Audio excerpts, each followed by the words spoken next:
آگ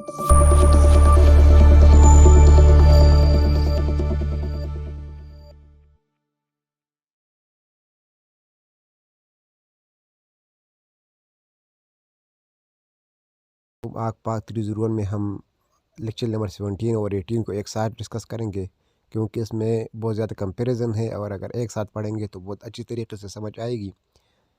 ٹاپک کا نام ہے کانسٹیٹیوشنل ایشو اور کانسٹیٹیوشن میکنگ۔ انڈیپینڈنس کے بعد جو بڑا کام تھا مسلمانوں کے لیے، ملک کے لیے، وہ تھا کانسٹیٹیوشن بنانا، اور اس میں آج ہم دیکھیں گے کہ بناتے وقت کون کون سے ایشو آ رہے تھے اور ان کو کیسے سالو کیا گیا، یا آپ ایسا بھی کہہ سکتے ہیں کہ اس ٹاپک میں ہم 1947 سے لے کر 1956 کی ہسٹری کو دیکھیں گے۔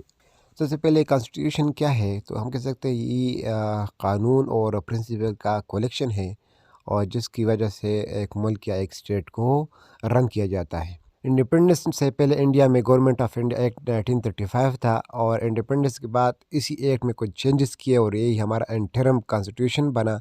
انٹرم کا مطلب ہے عبوری عارضی طور پر ہمارا ایک قانون بنا گورنمنٹ کو، یعنی یا ملک کو چلانے کے لیے۔ اور اس کے ساتھ ساتھ کانسٹیٹیوشن اسمبلی کو یعنی سی اے کو یہ ٹاسک دیا گیا کہ آپ فیوچر کانسٹیٹیوشن بنائیں پاکستان کے لیے۔ اور کانسٹیٹیوشن اسمبلی نے اپنا فرسٹ جو میٹنگ کیا وہ 11 اگست 1947 کو کیا کراچی میں، اور قانون بنانے کے لیے انہوں نے جو سوچا تو ان کے سامنے تقریباً 6 ایشو کا سامنا کرنا پڑ رہا۔ کانسٹیٹیوشن اسمبلی نے اپنے ہیلپ کے لیے ایک کمیٹی بنائی جس کا نام تھا بیسک پرنسپل کمیٹی BPC، اور یہ اپروو ہو گئی 12 مارچ 1949 میں، اور اسی دن آبجیکٹو ریزولوشن بھی پاس ہوا تھا جو کہ ہم پہلے لیکچر میں ڈسکس کر چکے ہیں۔ اور اس کمیٹی میں ٹوٹل 24 ممبر تھے، تو یہاں سے MCQs آنے کا چانسز ہے۔ سب سے پہلے ایشوز دیکھتے تھے کون کون سے مسائل تھے ڈیورنگ میکنگ آف کانسٹیٹیوشن۔ سب سے پہلا ایشو یہ تھا کہ ہمارا ملک جو تھا وہ 2 حصوں پر مشتمل تھا۔ ایک تھا ایسٹ پاکستان جس میں بنگال آتا ہے، اور اس میں پاپولیشن زیادہ تھی، اور یہ تھا 1 یونٹ کا مطلب ہے ایک ہی پروونس تھا۔ دوسرا سائڈ تھا ویسٹ پاکستان جس میں پاپولیشن کم تھی، اور یہ 4 یونٹ سے 4 یونٹ کا مطلب 4 پروونسز تھے، جیسے پنجاب، بلوچستان، سندھ اور KPK۔ تو یہاں پہ مسئلہ یہ تھا کہ ان کو نمائندگی کیسے دی جائے، ایسٹ پاکستان کو زیادہ ریپرزنٹیشن دیا جائے یا ویسٹ پاکستان کو، اپر ہاؤس کا کیا حساب کتاب رکھا جائے اور لوور ہاؤس کا کیا حساب رکھا جائے۔ دونوں میں یہ پرابلم تھی، کیونکہ دونوں کا کچھ سچویشن ایسا تھا کہ ایک میں پاپولیشن زیادہ ہے اور جس میں پاپولیشن کم ہے، لیکن جس میں پاپولیشن کم ہے وہاں پہ یونٹ زیادہ ہیں، اور جس میں پاپولیشن زیادہ ہے وہاں پہ یونٹ یعنی پروونس کم ہے۔ تو یہ ایک ایشو تھا، اس کو حل کرنا تھا اور کانسٹیٹیوشن میکنگ کے دوران۔ دوسرا جو پرابلم تھا کہ آیا اسٹرانگ سینٹر رکھا جائے یا پروونشل اٹانومی دیا جائے، کیونکہ برٹش نے زور دیا تھا اس دوران انڈیپینڈنس سے پہلے اسٹرانگ مرکز انہوں نے مضبوط بنایا تھا، لیکن یہاں پہ پروونس جو تھے وہ بھی آزادی چاہتے تھے، پروونشل اٹانومی۔ تو ان دونوں پوائنٹ کو بھی مد نظر رکھتے ہوئے قانون بنانا تھا۔ تھرڈ جو ایشو تھی وہ تھی جوائنٹ اور سپریٹ الیکٹوریٹس۔ انڈیپینڈنس سے پہلے مسلمانوں نے جو بہت کوشش کی تھی کہ ہمیں سپریٹ الیکٹوریٹ مل جائے، پھر 1909 میں سپریٹ الیکٹوریٹ جو تھے وہ ایکسیپٹ ہوئے تھے انڈین مائنورٹیز کے لیے۔ جب انڈیپینڈنس ہوا، انڈیپینڈنس کے بعد ایسٹ پاکستان چاہتے تھے جوائنٹ الیکٹوریٹس، جبکہ ویسٹ چاہتے تھے سپریٹ الیکٹوریٹ۔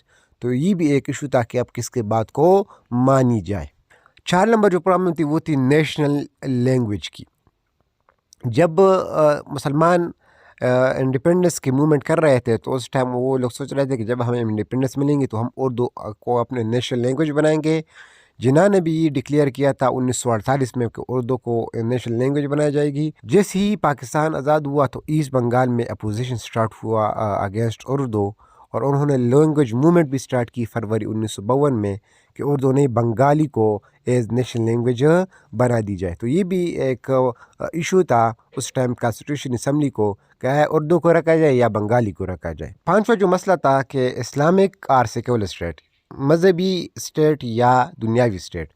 تو جب انڈیپینڈنس کی موومنٹ شروع تھی تو تب سے مسلمان تو کہہ رہے تھے کہ ہم جو ملک بنائیں گے وہ ہم اس لیے بنائیں گے تاکہ آپ اپنی زندگی کو اسلامی قوانین کے تحت گزار سکیں۔ تو یہ جو اسٹیٹ کے لیے قانون اب بنانا ہے، کانسٹیٹیوشن بنانا ہے، لاز بنانا ہے، اس کو اسلام کی رول کے ساتھ ریلیٹ کرنا ہے۔ اور ابھی مسئلہ یہ تھا کہ اسلام کے قوانین کو کانسٹیٹیوشن کے ساتھ ریلیٹ کرنے کے لیے لیجسلیٹو اسمبلی کا ساتھ لیا جائے یا علماء کا کوئی بورڈ بنایا جائے وہ یہ بات کر لے. اس کے علاوہ کانسٹیٹیوشن میں پوزیشن آف وومن کا کیا کر لے, وومن کی ووٹ کا کیا کر لے, وومن کا ورک کا کیا کر لے. اس کے علاوہ ریلیجیس کا جو مائنارٹیز ہے ان کے مذہب کے بارے میں کیا کہیں. تو یہ پوائنٹس جو تھے یہ بھی کانسٹیٹیوشن کے اندر ڈالنے تھے, کیونکہ اسلام کے تحت ملک کو آزاد کرنا تھا اور یہ بات ہے لازمی تھی. اور یہ کانسٹیٹیوشن اسمبلی کے ممبر کنفیوز تھے کہ ہم کیسے اس کو آئین کے اندر ڈال لیں. ان 5 ایشو کے علاوہ ایک چھٹی ایشو بھی ہے, وہ ان کو سوال کرنے کے بعد دیکھتے ہیں. سب سے پہلے دیکھتے ہیں ان 5 ایشو کا حل کیسے نکالتے ہیں. کانسٹیٹیوشن اسمبلی نے جو اپنے لیے کمیٹی بنائی تھی BPC, ان کو ٹاسک دیا گیا تھا کہ ان ایشو کے اوپر غور کرے اور کچھ رزلٹ نکالے. تو انہوں نے اپنا فرسٹ رپورٹ پبلش کیا 28 سپتمبر 1950 کو, جس میں پہلا پوائنٹ یہ کہا گیا تھا کہ آبجیکٹو ریزولوشن ہے وہ انکلوڈ ہو جائے, کیونکہ یہ بیسک آبجیکٹیو ہیں فیوچر کانسٹیٹیوشن کے لیے. دوسرا پوائنٹ تھا کہ ملک میں 2 ہاؤسز ہوں گے, ایک ہوگا اپر ہاؤس, دوسرا ہوگا لوور ہاؤس. اپر ہاؤس جو ہے وہ اس میں جو ممبر ہے وہ پروونسز کے ریپرزنٹیٹیو جو ہے وہ الیکٹ کریں گے, اور لوور جو ہاؤس ہوگا وہ پاپولیشن کے بیس پہ الیکٹ ہوگا. اور دونوں ہاؤسز کو ایکول پاور دی جائے گی, اور ہیڈ آف دا اسٹیٹ ہوگا وہ الیکٹ ہوگا بائی جوائنٹ سیزن, یعنی اپر اور لوور ہاؤس مل کر اپنے لیے ہیڈ آف اسٹیٹ بنائے گا. یہاں پہ جوائنٹ الیکٹوریٹ کی بات کی گئی, اور ہیڈ آف اسٹیٹ ہوگا 5 ایئرس کے لیے, اور اس کے علاوہ نیشنل لینگویج کی کوئی بات نہیں کہی گئی. جیسے ہی رپورٹ شائع ہوا تو لوگوں نے اس رپورٹ کے اوپر ریئیکشن کیا اور اس کو ریجیکٹ کیا, کیونکہ اس رپورٹ نے دونوں جو پارٹس تھے ایسٹ اور ویسٹ دونوں کو سیٹسفائی نہیں کیے تھے. اس کے بعد اسلام کے بارے میں کوئی پوائنٹ نہیں تھا, اور کوئی لینگویج کلیئرٹی نہیں تھی کہ کون سے لینگویج جو ہے وہ نیشنل لینگویج بنے گی. یعنی جو ایشو تھے تقریباً ان کو سوال نہیں کیے گئے. PC نے اپنا سیکنڈ رپورٹ شائع کیا 22 دسمبر 1952 میں, جس میں کہا گیا کہ ہیڈ آف اسٹیٹ ہوگا وہ مسلم, کوئی بھی لا بنے گی تو اکارڈنگ ٹو اسلام بنے گی. ایکول ریپرزنٹیشن دیا بوتھ ایسٹ اور ویسٹ پارٹ کو, اور اس کے علاوہ لوور ہاؤس کو زیادہ پاور دیے گئے, اور اس طرح نیشنل لینگویج پہ بھی وہ لوگ سائلنٹ رہے. جیسے یہ رپورٹ آیا تو لوگوں نے پھر ریئیکشن شروع کیا اور ان کو ریجیکٹ کیا, کیونکہ یہاں پہ اسلام کے باتیں یہاں پہ تھی, لیکن جو دونوں پارٹ کا مسئلہ تھا ان کو حل نہیں کیا گیا تھا. ابھی بھی دونوں کو ایکول ریپرزنٹیشن دیا گیا ہے, اور لینگویج کا جو ہے وہ بھی ایشو حل نہیں ہوا. تو یہاں پہ صورت اتنی گمبھیر ہو گئی تھی کہ جو ہمارے پاس جو سیکنڈ PM تھا سر خواجہ ناظم الدین, جو اس رپورٹ کے درمیان تھا, اس کو ہٹایا گیا, اور جو تھرڈ PM ہمارے پاس آ گیا اس کا نام تھا محمد علی بوگرا, اور فرسٹ PM محمد لیاقت خان تھا. تو یہ 3 PM کے نام ابھی تک آپ کو یاد ہونے چاہیے.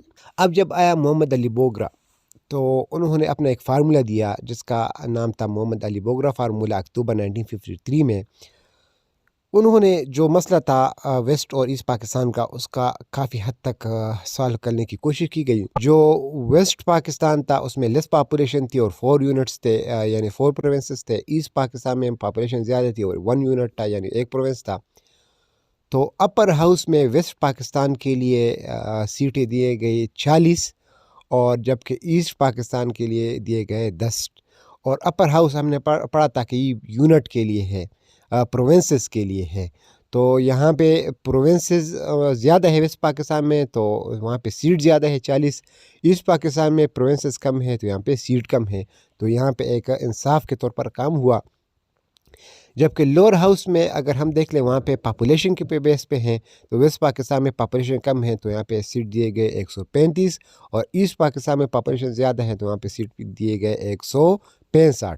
اگر ہم دونوں کو ٹوٹل کریں تو ویسٹ پاکستان کے لیے بھی 175 بنتے ہیں اور ایسٹ پاکستان کے لیے بھی 175 بنتے ہیں.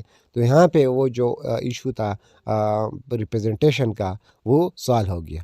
اور اس کے علاوہ اردو اور بنگالی دونوں جو ہے وہ نیشنل لینگویج بنے, اور یہ پرپوزل ویسٹ اور ایسٹ دونوں نے ایکسیپٹ کیا. اب ہمارے لیے راہ جو ہے وہ ہموار ہو گئی کانسٹیٹیوشن بنانے کے. تو اگر ہم ایک اوور ویو لے لیں اپنے ہمارے جو پرابلم تھے سب سے پہلے ریپرزنٹیشن کا, تو اس کے لیے محمد علی بوگرا فارمولے اپلائی کیا گیا. سینٹر اور پروونشل اٹانومی کیا کر رہے تو وہاں پہ فیڈرل سسٹم آف گورنمنٹ آیا.